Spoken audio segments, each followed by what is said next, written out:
Hello दोस्तों, नमस्कार। एक बार फिर से आप सभी का स्वागत है हमारे यूट्यूब चैनल लो सोच लो में। दोस्तों, इन्वायरमेंट एंड इकोलॉजी के अंतर्गत हम आपको अभी तक 2 वीडियो दे चुके हैं। पहले वीडियो में हम पढ़े थे कि पर्यावरण क्या होता है, इसके कौन कौन से घटक हैं, उनके बारे में हमने विस्तार से समझा था। वायुमंडल की परतों के बारे में विस्तार से समझा था, जहाँ से प्रश्न बहुत ज़्यादा ऑब्जेक्टिव पूछे जाते हैं। दूसरी वीडियो में हमने पढ़ा था कि वायुमंडल क्या होता है, मौसम क्या होता है, इत्यादि विषयों पे हमने चर्चा करी थी। आज ये हमारा तीसरा वीडियो है। हालांकि इन वीडियोस के अंतर्गत गए बहुत हो गया, जिससे आपकी कंटिन्यूटी टूट गई होगी, लेकिन थोड़ा सा मैनेज करिए आप लोग, और बाकी हम रेगुलर वीडियो लाने का प्रयास करेंगे, उसके लिए सॉरी। आज हम दूसरा चैप्टर पढ़ने वाले हैं। 2 वीडियो में हम पहला चैप्टर ख़त्म कर चुके हैं इन्वायरमेंट एंड इकोलॉजी के अंतर्गत। आज हमारा दूसरा चैप्टर है जिसका नाम है जैवमंडल तथा बायोम। जैवमंडल को अंग्रेजी में बोला जाता है बायोस्फीयर, और बायोम हिंदी और इंग्लिश दोनों में आपको बायोम ही लिखा मिलेगा ज़्यादातर बुक में, लेकिन इसको हिंदी में जो बोला जाता है ये बोला जाता है जियोम। क्या बोलते हैं इसको? जियोम बोलते हैं। क्या होता है ये अभी हम समझेंगे। तो मुझे उम्मीद है कि बताई गई सारी चीज़ें आपको बहुत अच्छी तरीके से समझ में आएगी और सारी चीज़ें याद हो जाएगी। ना तो आपको लिखने की ज़रूरत है, ना तो आपको रटने की ज़रूरत है, बस आपको वीडियो को ध्यान से देखने की ज़रूरत है। तो चलिए आज के इस वीडियो को हम शुरू करते हैं। हम वहाँ से शुरू करेंगे जहाँ से आपको जो चीज़ें आपको पता हैं उनसे जोड़ते हुए हम इन सारी चीज़ों को पढ़ेंगे। ठीक है, जैवमंडल क्या होता है, बायोम क्या होता है, और इसी के अंतर्गत और भी महत्वपूर्ण बिंदु हैं, जैसे कि पारिस्थितिकी तंत्र क्या होता है, समुदाय क्या होता है, और संक्रमिका क्या होता है जिसको इंग्लिश में इकोटोन बोला जाता है, और कोर प्रभाव क्या होता है, एज इफेक्ट इंग्लिश में बोला जाता है, और कुछ विशेष श्रेणी की प्रजातियों को हम देखेंगे जो कुछ विशेष लक्षण दर्शाती हैं। इत्यादि विषयों पे आज की इस वीडियो में चर्चा होने वाली है। तो चलिए शुरू करते हैं आज की इस वीडियो को। तो आप सभी को पता होगा, पृथ्वी के बारे में आप सभी लोग जानते होंगे। ठीक, अर्थ, पृथ्वी के बारे में सभी को पता है। यदि हम पृथ्वी के भौतिक संसाधनों को कुछ भागों में डिवाइड करें तो यह मुख्यतः 3 भागों में डिवाइड हो जाएगा, 3 भागों में बढ़ जाएगा, 3 भागों में विभाजित हो जाएगा। पहला, वे संसाधन जो कि स्थल पे पाए जाते हैं, स्थल मंडल पे। ठीक, स्थल मंडल। दूसरा हमारा हो जाएगा जल मंडल। आप इनका क्रम भी चेंज कर सकते हैं, इसमें कोई दिक्कत की बात नहीं है, लेकिन आपको कम तीनों ध्यान में रखना है। पता ही होगा, स्थल मंडल, जल मंडल, और तीसरा क्या है, वायुमंडल। अब जैवमंडल क्या है इसको हम समझेंगे। तो देखो, स्थल मंडल, जल मंडल और वायुमंडल के विषय में हम पहले वीडियो में बहुत अच्छी तरीके से चर्चा कर चुके हैं। जहाँ से प्रश्न पूछे जाते हैं वो सारी चीज़ें हम आपको बता चुके हैं। ठीक है, अब जैवमंडल क्या होता है, चैप्टर का नाम क्या है, जैवमंडल तथा बायोम। तो जैवमंडल क्या होता है? जैवमंडल वह क्षेत्र होता है जहाँ पर स्थल मंडल, जल मंडल और वायुमंडल आपस में मिलते हैं, आपस में बैठ के बातचीत करते हैं, हंसते खेलते कूदते हैं। वहाँ उस क्षेत्र को हम क्या कहते हैं, जैवमंडल कहते हैं। है ना, सिंपल है, इसमें कुछ याद करना है ही नहीं है। जहाँ पर स्थल मंडल, जल मंडल और वायुमंडल का सम्मिलन होता है वहाँ पर क्या होता है, जैवमंडल होता है। दूसरे शब्दों में इसको हम समझें तो जैवमंडल वह क्षेत्र है जहाँ पर जीवन जीने के लिए अनुकूल दशाएं पाई जाती हैं, मतलब कि जीवन के लिए अनुकूलतम परिस्थितियाँ वहाँ पर मौजूद होती हैं, है ना। तो जैवमंडल इन तीनों का सम्मिलित रूप है, जहाँ पर जल होगा, वायु होगा और स्थल होगा। जैसे कि मान लो एक उदाहरण समझते हैं, एक डायग्राम बनाते हैं यहाँ पर। ठीक, ये एक डायग्राम हमने बनाया। ये वाला जो क्षेत्र है आपका, ये स्थल है। क्या है दोस्तों, स्थल। यहाँ पर क्या बना लेंगे हम, स्थल बना लेंगे। ये हमारा है जल,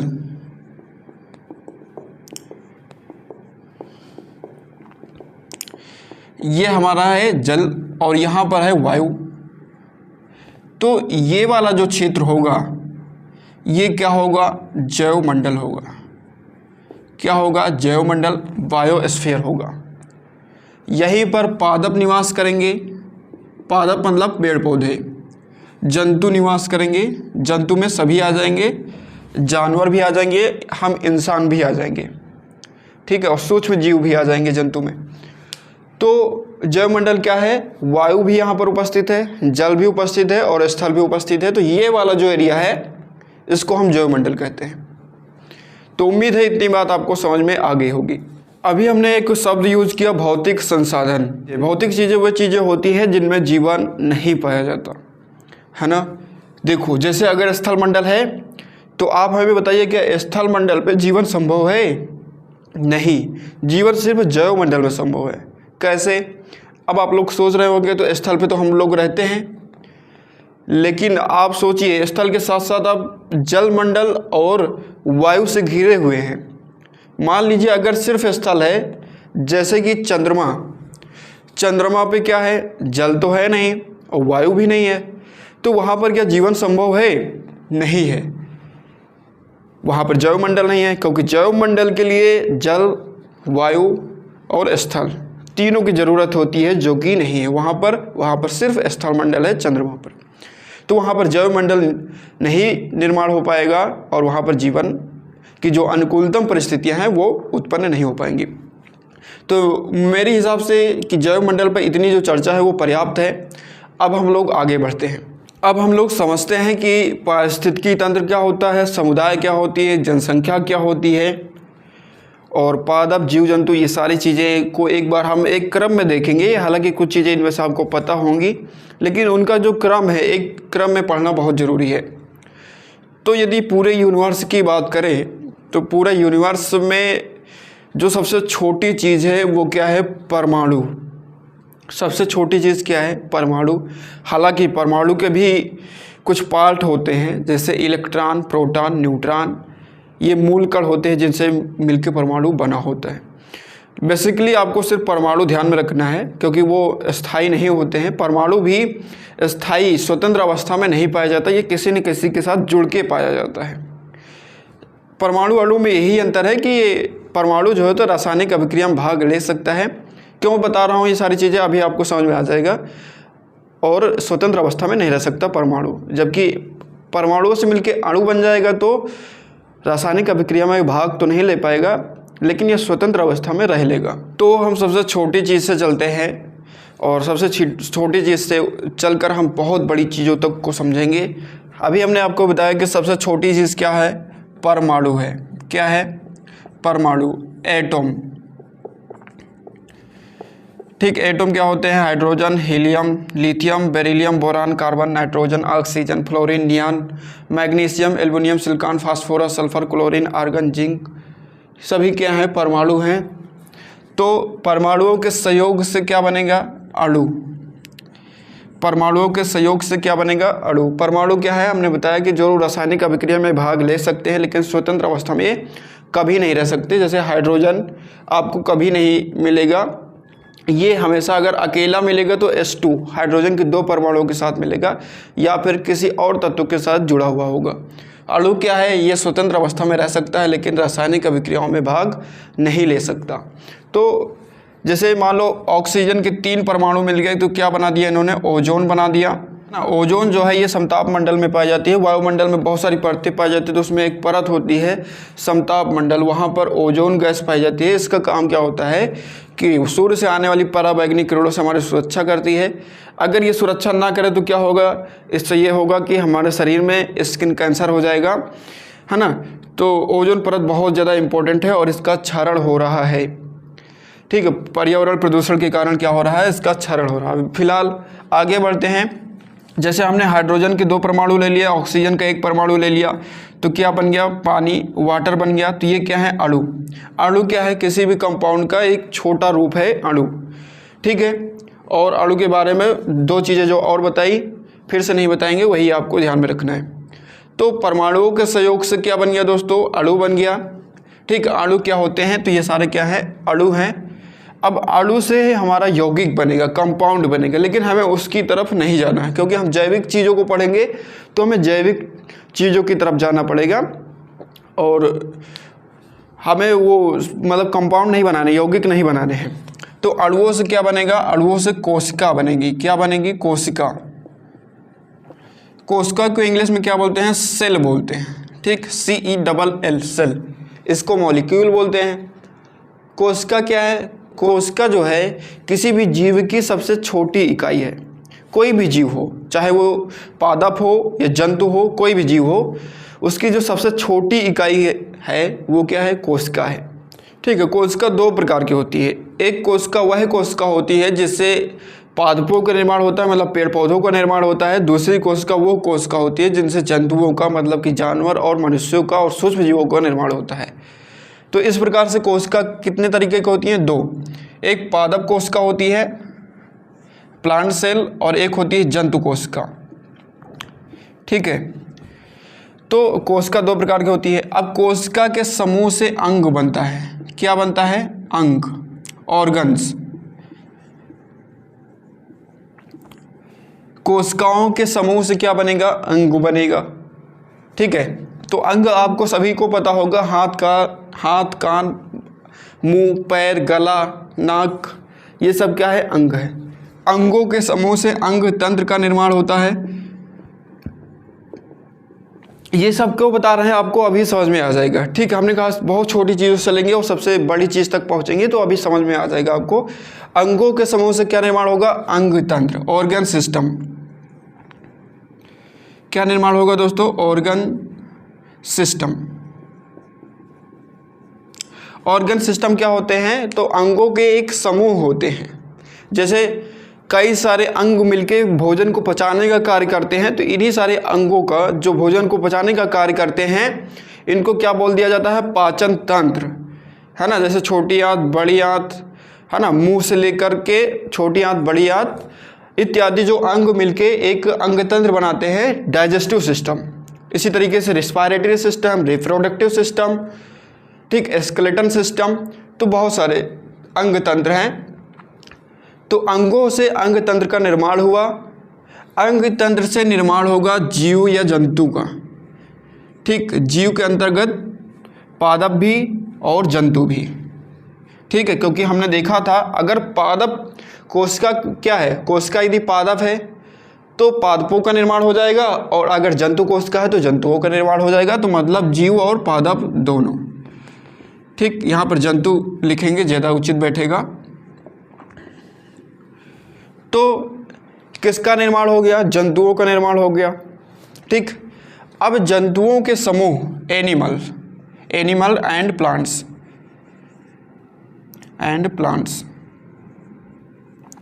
अब जंतुओं के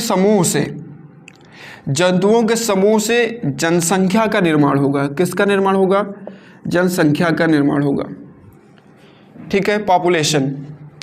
पॉपुलेशन क्या है? किसी विशेष प्रकार के जीव का जो समूह है उसे हम जनसंख्या कहते हैं। मतलब कि जैसे तोते का समूह, तो तोतों की जनसंख्या हो गई। कौवे का समूह, कौवे की जनसंख्या हो गई। गाय का समूह, गाय की जनसंख्या। भैंसों का समूह, भैंस की जनसंख्या। मनुष्यों का समूह, मनुष्यों की जनसंख्या।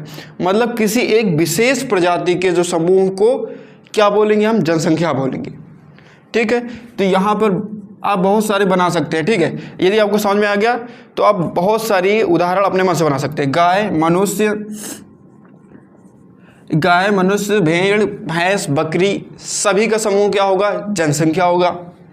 अब जनसंख्या के समूह को हम क्या बोलते हैं? समुदाय बोलते हैं, कम्युनिटी। क्या बोलेंगे? समुदाय बोलेंगे। अब समुदाय क्या है? जनसंख्या का समूह है।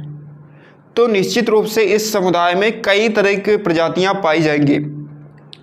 जैसे समुदाय में आपको जानवर भी मिलेंगे, मनुष्य भी मिलेगा, पेड़ पौधे भी मिलेंगे, है ना। समुदाय क्या है?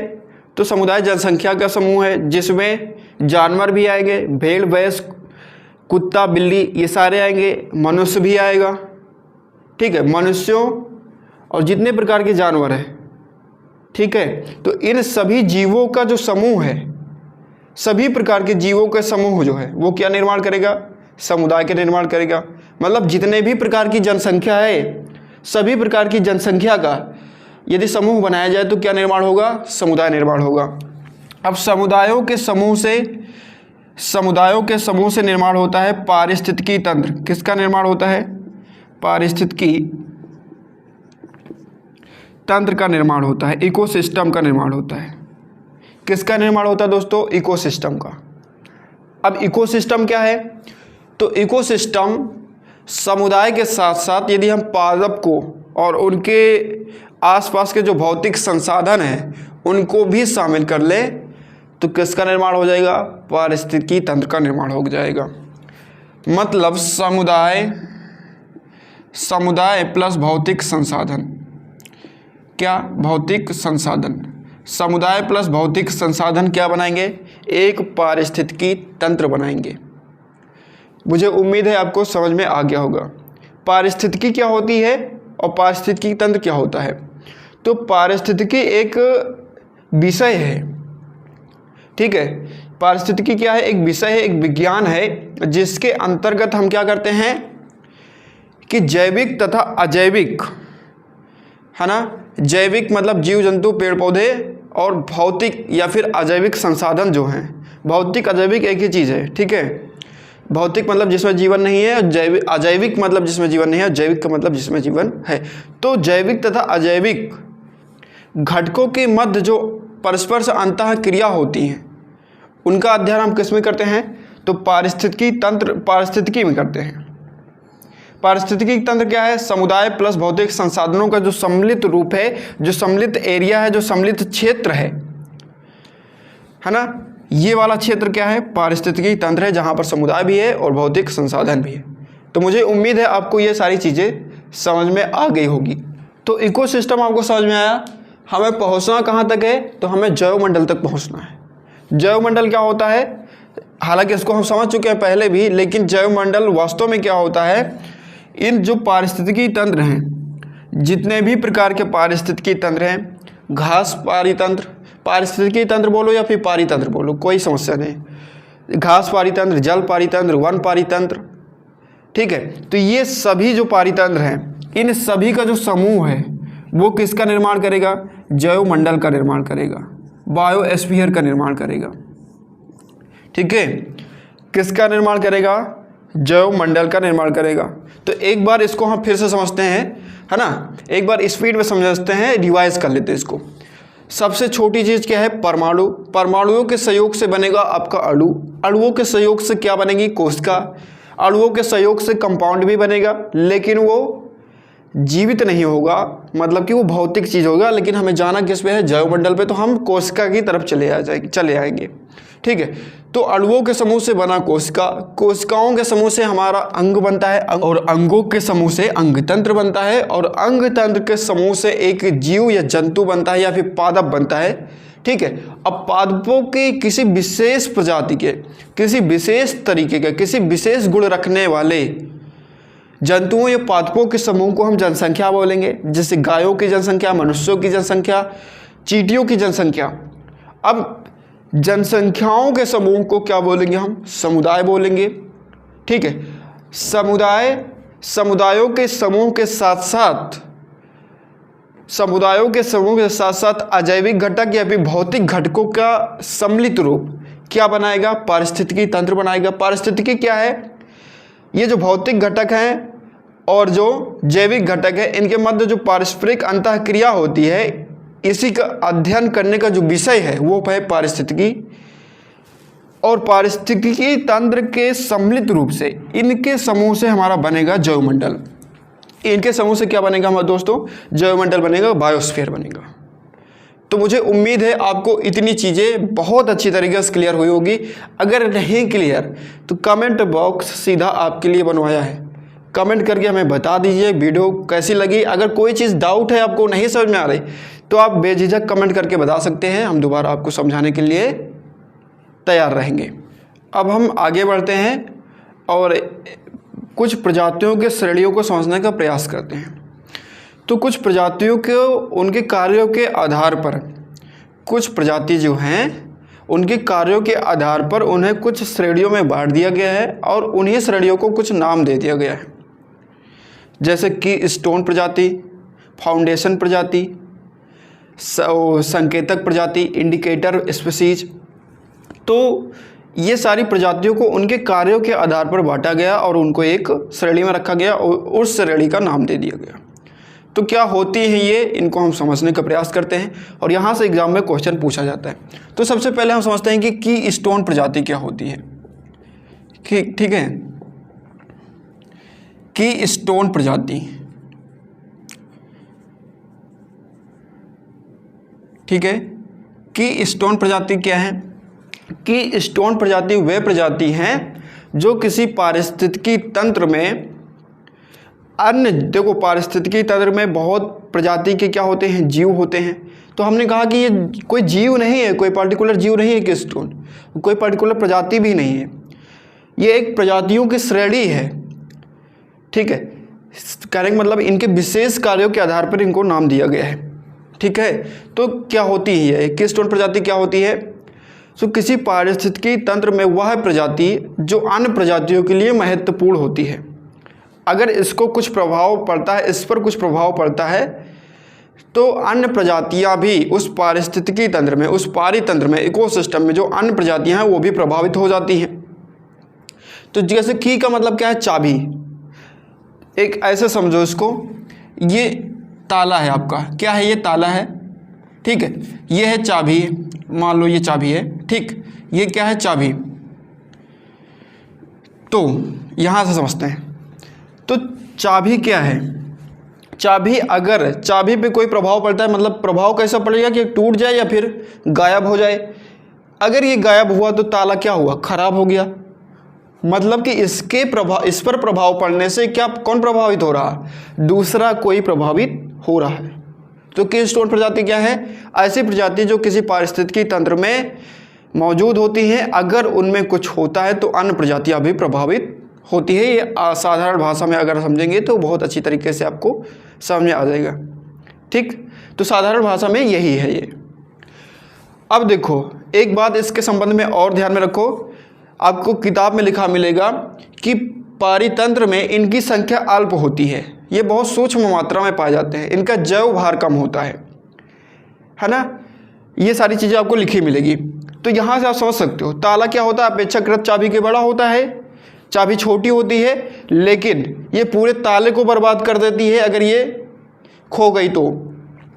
ठीक है, उसी प्रकार भले ही इनका व्यवहार कम हो, लेकिन ये पूरे पारिस्थितिकी तंत्र में एक तरीके से संतुलन भी बनाती हैं और पूरे पारिस्थितिकी तंत्र को, पूरे पारितंत्र को प्रभावित भी करती है। कैसे? देखो इसको समझो, है ना। मान लो किसी जंगल में शेर है, उदाहरण के तौर पे हम बता रहे हैं आपको, शेर है, व्हेल है, व्हेल मछली एक होती है। ठीक है, और भी बहुत सारे उदाहरण हैं। ये उदाहरण कैसे हैं इसको समझो। कोई जंगल है, क्या है दोस्तों? कोई जंगल है, तो जंगल में क्या मुख्यतः क्या होंगे? कुछ चीज़ें शाकाहारी होती हैं, कुछ जीव वहाँ पर जो निवास करते हो कुछ मांसाहारी होते हैं। तो शेर क्या है? मांसाहारी होता है। अगर शेर जंगल में ना रहे, सभी शाकाहारी जीव जंगल में रहें, जो कि घास, सिर्फ घास चरने का काम करते हैं, सिर्फ पादपों से अपना पोषण करते हैं, तो क्या होगा कि वो सभी पूरे जंगल को साफ कर देंगे, पूरे जंगल को खा पी के बराबर कर देंगे। तो उनकी जनसंख्या में नियंत्रण करने के लिए कौन है? शेर है, क्योंकि ये मांसाहारी है। ये कहेगा कि कुछ जो जीव हैं वो खाएंगे, घास को खाएंगे, पादप को खाएंगे, पेड़ पौधों को खाएंगे, और ये शेर जो है उनको खा जाएगा। तो किसी पारितंत्र में संतुलन बनाए रखने का काम कौन करती है? कीस्टोन प्रजाति करती है। व्हेल कैसे काम करती है? तो एक सिंपल सा नियम आपने सुना होगा कि बड़ी मछली छोटी मछली को खा जाती है। तो व्हेल कैसी मछली है? बहुत बड़ी मछली, मतलब बहुत ही बड़ी मछली है। तो ये क्या करती है? छोटी मछलियों को खा जाती है, जिससे जो जल पारितंत्र है उसमें मछलियों की जो संख्या है, जो जनसंख्या है, उसमें संतुलन का कार्य करती है। ये कौन? व्हेल मछली। मत्स्य नियम आपने पढ़ा होगा। मत्स्य नियम क्या है? कि मत्स्य नियम ये है कि कम पावरफुल व्यक्ति हमेशा ज़्यादा पावरफुल व्यक्ति के द्वारा सताया जाता है। ठीक है, मतलब कि ज़्यादा शक्तिशाली व्यक्ति कम शक्तिशाली व्यक्ति पर हमेशा हावी होता है। तो वही है मत्स्य नियम। व्हेल मछली क्या होती है? छोटी मछली को खा जाती है। तो शेर और व्हेल के उदाहरण से आप समझ गए होंगे कि आखिरकार कीस्टोन प्रजाति है क्या। तो इनके संबंध में कुछ बातें आपको ध्यान में रखनी है। पहली बात आपको ये ध्यान में रखनी है कि जैव भार इनका बहुत कम होता है, मतलब कि ये पारितंत्र में अल्प मात्रा में पाए जाते हैं, बहुत कम मात्रा में पाए जाते हैं। लेकिन इनको यदि कुछ होता है तो पूरा पारितंत्र जो है वो प्रभावित हो जाता है, ठीक है। और ये पारितंत्र में संतुलन बनाए रखने का कार्य करती हैं। तो ये पहली प्रजाति हो गई, ठीक है, कि स्टोन स्पीसीज। यहाँ पर क्या लिखेंगे, स्पीसीज। अब दूसरा हमारा जो है वह है फाउंडेशन प्रजाति। क्या है, फाउंडेशन प्रजाति। Foundation species. फाउंडेशन स्पीसीज क्या होता है? फाउंडेशन का मतलब होता है एक तरीके से आधार या बेस, है ना। क्या होगा, आधार या बेस। तो ये क्या होती है कि किसी प्रजाति के लिए एक ये बेस तैयार करती है, एक सतह तैयार करती हैं किसी प्रजाति के उत्पादन और उनके रहन सहन के लिए उत्तरदायी होती है। अर्थात किसी प्रजाति के निर्माण और उनके संरक्षण के लिए ये प्रजाति जो हैं महत्वपूर्ण हैं। किसी प्रजाति का निर्माण करती हैं या फिर उनका संरक्षण करती हैं। कैसे करती हैं, देखो उदाहरण से समझो। उदाहरण आपने सुना होगा एक कोरल, ठीक। कोरल क्या होता है, तो आपने जैसे गांव घर में या फिर कहीं पर भी जैसे घर वर बनता है तो मौरंग आती है, ठीक है। मौरंग से घर बनता है तो उसमें आपने देखा होगा छोटे छोटे शंख जो पाए जाते हैं, हालांकि बड़े भी होते हैं वो, लेकिन वहाँ पर छोटे छोटे ही दिखाई देते हैं। तो उनके अंतर्गत एक जीव होता है, वही क्या होता है, कोरल। तो कोरल क्या करता है, कोरल एक सतह का निर्माण करता है जिसको कहते हैं कोरल रीफ। कोरल क्या है, एक सतह का निर्माण करता है जिसको कहते हैं कोरल रीफ। ये कहाँ पाई जाती है, जो सतह पाई जाती है समुद्र के निचले हिस्से में पाई जाती है, मतलब कि समुद्री सतह पे पाई जाती है। किसने निर्माण किया, कोरल ने क्या निर्माण किया, कोरल रीफ। अब इस पर और विभिन्न प्रकार की प्रजातियां निवास करती हैं। तो इसने क्या किया, एक प्लेटफॉर्म तैयार कर दिया दूसरे प्रजातियों के लिए, उनके संरक्षण के लिए, उनके जीवन के लिए, ठीक है। तो फाउंडेशन प्रजाति एक तरीके क्या होती है, एक दूसरे प्रजातियों को एक आधार प्रदान करती है उनके संरक्षण के लिए और उनके विकास के लिए। तो समझ गए होंगे फाउंडेशन प्रजाति क्या होती है। तीसरा जो हमारा आता है वो आता है संकेतक प्रजाति। संकेतक प्रजाति, संकेतक प्रजाति क्या होता है, इसको अंग्रेजी में हम बोलते हैं indicator, indicator species. Indicator species क्या होते हैं, तो ये जैसे कि आपको शब्द से मतलब समझ में आ रहा होगा, इंडिकेटर या संकेतक। तो इंडिकेटर या संकेतक का मतलब क्या होता है कि पहले से ही सूचना देना, ठीक। पहले से ही सूचना देना मतलब कि किसी भी प्रकार का क्या करना, सूचना देना, संकेत देना। तो ये जो प्रजाति होती हैं, किसी पारितंत्र में यदि कोई संकट आने वाला है, कोई घटना होने वाली है, तो उसको इंडिकेट करती हैं, है ना। उसको उसके लिए एक संकेत देती है। कैसे, मान लीजिए ये कोई तालाब है, उदाहरण से समझो, ये कोई तालाब है ना। तालाब के बजाय आप और भी कुछ ले सकते हैं, नदी ले सकते हैं, झील झरना कुछ भी ले सकते हैं। ये है तालाब, यहाँ पर क्या है, मछली। तो उदाहरण के तौर पे आप मछली को ध्यान में रखो। अगर मछली जो होती है बहुत ही ज़्यादा सेंसिटिव होती है, सेंसिटिव मतलब कि संवेदनशील, ठीक। अगर तालाब में किसी भी प्रकार की जहरीली कोई चीज़ या फिर कोई प्रदूषण फैलता है तो सबसे जो ज़्यादा ही प्रभावित करेगा वो मछली को करेगा, ठीक। क्योंकि ये सबसे तालाब में पाए जाने वाले अन्य जो जीव हैं, जैसे कछुआ हो गया, मेढक हो गया, ठीक। ये सारे जो जीव हैं ये उतना ज़्यादा सेंसिटिव नहीं होते हैं जितना मछली होती है। तो अगर इसमें कोई प्रदूषण फैलता है, इसमें कोई जहरीली चीज़ फैलती है, तो सबसे ज़्यादा जो प्रभावित होगा वो कौन होगा, मछली होगा। और मछली होगा तो ये क्या करेगी, ये मर जाएगी और ऊपर तैरने लगेगी। ऊपर क्या करेगी, तैरने लगेगी, जिससे हमें ये पता चल जाएगा कि इस तालाब में कुछ तो गड़बड़ है। क्या पता चलेगा कि इस तालाब में कुछ गड़बड़ है और उस पर हम उचित कार्रवाई करें। तो ये क्या किया इसने, कि इंडिकेट किया हमें कि इस तालाब में कुछ गड़बड़ चल रही है। हमें क्या किया इसने, संकेत दिया। तो मुझे उम्मीद है कि ये इंडिकेटर स्पीसीज जो हैं, संकेतक जो प्रजाति हैं, ये आपको समझ में आ गया होगा। इसमें ज़्यादा कुछ समझना नहीं है, आराम से समझ गए होंगे। कीस्टोन प्रजाति ऐसी प्रजाति होती है जो किसी पारितंत्र में एक चाबी का कार्य करती है, एक की का कार्य करती है ना। अगर वो गायब हो गई तो पूरे पारितंत्र में सभी प्रजाति के जीवों के ऊपर प्रभाव डाल देती है। फाउंडेशन प्रजाति क्या है? एक बेस, एक आधार प्रदान करती है। जैसे कोरल ने क्या निर्माण कर दिया? कोरल रीफ का, जिस पर अन्य प्रजातियां निवास करेंगी। संकेतक प्रजाति वे प्रजातियां होती है जो इंडिकेट करने का काम करती हैं, संकेत देने का कार्य करती हैं किसी भी पारितंत्र में। अब इस चैप्टर में 2-3 चीज़ें और बची हैं, जैसे कि संक्रमिका क्या है, इकोटोन, कोर प्रभाव क्या है, एज इफेक्ट, और बायोम क्या है ना, जो कि चैप्टर का दूसरा वर्ड था। तो सबसे पहले हम समझते हैं संक्रमिका क्या है।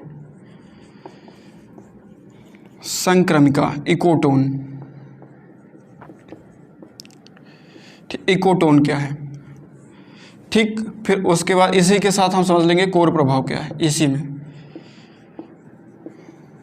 कोर प्रभाव, इसको इंग्लिश में बोलते हैं एज इफेक्ट।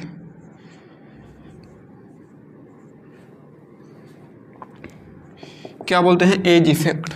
कोर प्रभाव क्या होता है? तो देखो, कोर प्रभाव समझते हैं, ये कोई एक पारितंत्र है, ठीक है। ये कोई एक पारितंत्र है जिसमें एक प्रकार की जलवायु है, और ये कोई दूसरा पारितंत्र है बी, ठीक। इसमें अलग जलवायु है, ठीक है। अलग जलवायु का मतलब समझो। देखो, कोर प्रभाव यहाँ पर एक उदाहरण से भी अभी समझेंगे, पहले इसको थोड़ा समझ लेते हैं। तो देखो, 2 प्रकार की आपके पास पारितंत्र हैं, ए और बी, अलग अलग प्रकार की जलवायु है। लेकिन ये जो एरिया है जहाँ पर ये ओवरलैप कर रही हैं, ठीक है, जहाँ पर ये आपस में काट रही हैं, ये वाला जो क्षेत्र है इसको हम संक्रमण क्षेत्र कहेंगे। क्या कहेंगे? संक्रमण क्षेत्र कहेंगे या संक्रमिका कहेंगे, इकोटोन, ठीक। यही चीज। तो बहुत आसान है, 2 प्रकार के हमारे पास पारितंत्र हैं, और इन पारितंत्र जहाँ पर ये आपस में मिल रहे हैं, तो ये जो क्षेत्र आपस में मिल रहा है, यही क्या है? संक्रमिका या इकोटोन है। अब इसकी कुछ विशेषताएं हैं, विशेषताओं पे आए उसके पहले आप एक उदाहरण से समझिए। मान लीजिए कोई वन है, ठीक। तो ये वन जो है ये कहीं ना कहीं ख़त्म होगा। हम मान लेते हैं ये यहाँ पर ख़त्म हो रहा है, और यहाँ से क्या शुरू हो रहा है? यहाँ से घास शुरू हो रही है ना। आगे मान लीजिए कि आगे पेड़ पौधे नहीं है, घास है, या खेत खलियान है। तो कहीं ना कहीं ये ओवरलैप करेंगे, ठीक है, कहीं ना कहीं ये संक्रमण करेंगे, ठीक है। तो ये जो संक्रमण क्षेत्र है, ये जो इनका ओवरलैप है, जहाँ पर ये मिल रहे हैं, जहाँ पर ये जंगल ख़त्म हो रहा है, जहाँ पर ये वन ख़त्म हो रहा है, यही एरिया क्या है? यही एरिया है हमारा संक्रमिका, ठीक है, इकोटोन। दूसरे उदाहरण से समझते हैं। ये कोई आपका झील है, ये तालाब है। ये क्या है? आपका कोई झील है, ये तालाब है। तो ये झील तालाब कहीं ना कहीं ख़त्म होगा ना, जहाँ पर ख़त्म हो रहा है, जहाँ पर स्थल है और जहाँ पर तालाब है। तो ये दोनों जो ओवरलैप हो रहे हैं, दोनों जो संक्रमण कर रहे हैं, आपस में मिल रहे हैं, यही एरिया क्या होगा? इकोटोन होगा। तो मतलब 2 पारितंत्र में जो ओवरलैपिंग एरिया होता है, जो मिलन का एरिया होता है, जहाँ पर दोनों चीज़ें आपस में मिल रही हों। तो मुझे उम्मीद है कि आप ये 2 उदाहरण से और इस माध्यम से आप समझे होंगे कि आखिरकार संक्रमिका या इकोटोन होता क्या है। अब इसकी कुछ विशेषताएं हैं। विशेषताएं क्या हैं? प्रत्येक पारिस्थितिकी तंत्र में अलग अलग प्रजाति के अलग अलग लक्षण वाले जीव पाए जाते हैं। तो हमने माना अब क्या देख रहे हैं हम? इसकी विशेषताएं देख रहे हैं।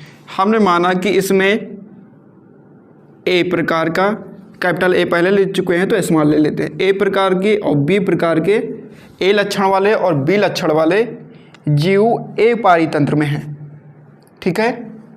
और इसमें जो हैं सी और डी लक्षण वाले जीव बी पारितंत्र में हैं। तो पहली जो इसकी विशेषता है वो ये है कि यहाँ पर जो जैविक विविधता है, यहाँ पर जैविक विविधता कितनी है? सी और डी 2 प्रकार के हैं। मतलब और भी बहुत सारे प्रकार के हो सकते हैं, लेकिन हमने एक उदाहरण के तौर पे आपको समझाने के लिए लिया है कि यहाँ पर 2 प्रकार के जीव हैं, 2 प्रकार के लक्षण वाले जीव हैं। तो जैव विविधता क्या होती है इसको समझ लो। देखो, किसी भी पारितंत्र में जितने प्रकार के जीव पाए जाते हैं, जितने प्रजाति के जीव पाए जाते हैं, वही क्या है? विविधता। मतलब कि जो विविधता पाई जाती है किसी पारितंत्र में, जो जैविक विविधता है, वही क्या है? जैव विविधता। जैविक विविधता मतलब समझ रहे हैं, जीव जंतुओं में जो विविधता है, पेड़ पौधों में जो विविधता है, उनके लक्षणों में जो विविधता है, वही क्या है? जैव विविधता। तो पहला विशेषता क्या है कि यहाँ पर जितनी जैव विविधता होगी बी पारितंत्र में और ए पारितंत्र में जितनी जैव विविधता होगी उसका डबल जैव विविधता यहाँ पर होगा इकोटोन में, संक्रमण क्षेत्र में। मतलब कि अगर यहाँ ए और बी प्रकार के जीव पाए जाते हैं, यहाँ पर सी और डी प्रकार के जीव पाए जाते हैं, तो इस संक्रमण क्षेत्र में ए, बी, सी और डी प्रकार के जीव पाए जाएंगे। मतलब कि डबल जैव विविधता पहली विशेषता हो गई। दूसरी विशेषता ये हो गई कि यहाँ का जो वायुमंडल होगा, यहाँ की जो जलवायु होगी, यहाँ की जलवायु भिन्न होगी उससे, और यहाँ की जो जलवायु होगी इससे भी यहाँ की जलवायु भिन्न होगी। मतलब कि दोनों पारितंत्र जहाँ आपस में मिल रहे हैं, उन दोनों पारितंत्रों से भिन्न जलवायु कहाँ पर होगी? इसमें होगी। इन दोनों पारितंत्रों से ज़्यादा जैव विविधता कहाँ पर होगी? तो संक्रमण क्षेत्र में, मतलब इकोटोन में होगी।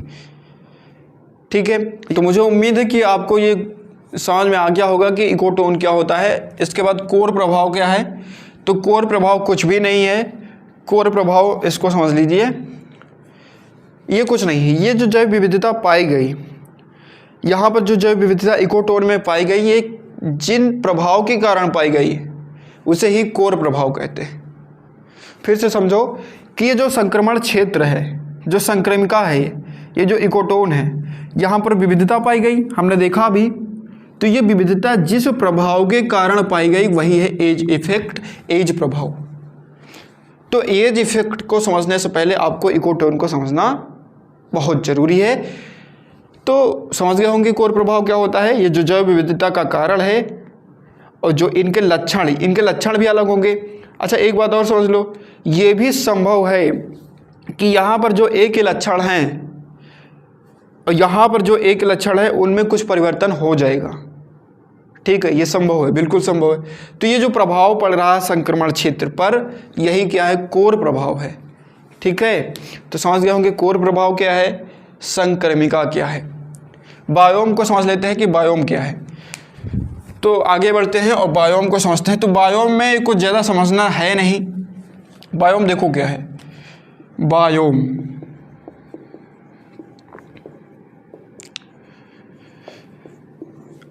तो बायोम जो है एक पारितंत्रों का समूह है।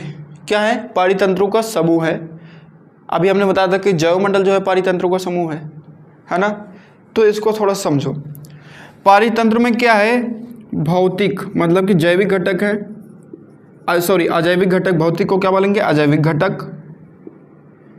और प्लस जीव, जंतु या फिर पादप मिलके क्या बनाएंगे?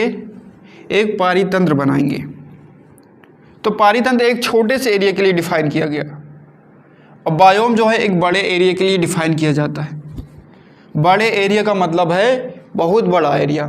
बहुत बड़ा एरिया का मतलब है कि कोई महाद्वीप, कोई एक राज्य नहीं, कोई एक एरिया नहीं, ठीक है, कोई एक देश नहीं, एक पूरा का पूरा महाद्वीप के लिए बायोम को डिफाइन किया जाता है। बायोम के अंतर्गत जैविक घटक, अजैविक घटक। जैविक घटक के अंतर्गत कौन आते हैं? पेड़ पौधे, जीव जंतु, सूक्ष्म जीव। अजैविक घटक के अंतर्गत जल, वायु और स्थल, ये सब क्या है? अजैविक घटक है। तो बायोम क्या है? इन्हीं सबका सम्मिलित रूप है बायोम। हालांकि ये बड़े एरिया के लिए डिफाइन किया जाता है, किसी महाद्वीप के लिए। तो ये आपको थोड़ा सा समझना है बस। अगर आपको कोई कन्फ्यूजन है, आपको इस वीडियो के बारे में कुछ कहना है, तो कमेंट बॉक्स आपके लिए स्पेशली बनवाया गया है। फिर बता रहा हूँ दोबारा, तो कमेंट करके हमें आप ज़रूर बताएं कि कैसा लगा आपको ये वीडियो।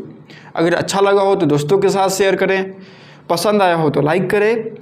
मिलते हैं नेक्स्ट वीडियो में, तब तक के लिए नमस्कार, जय हिंद।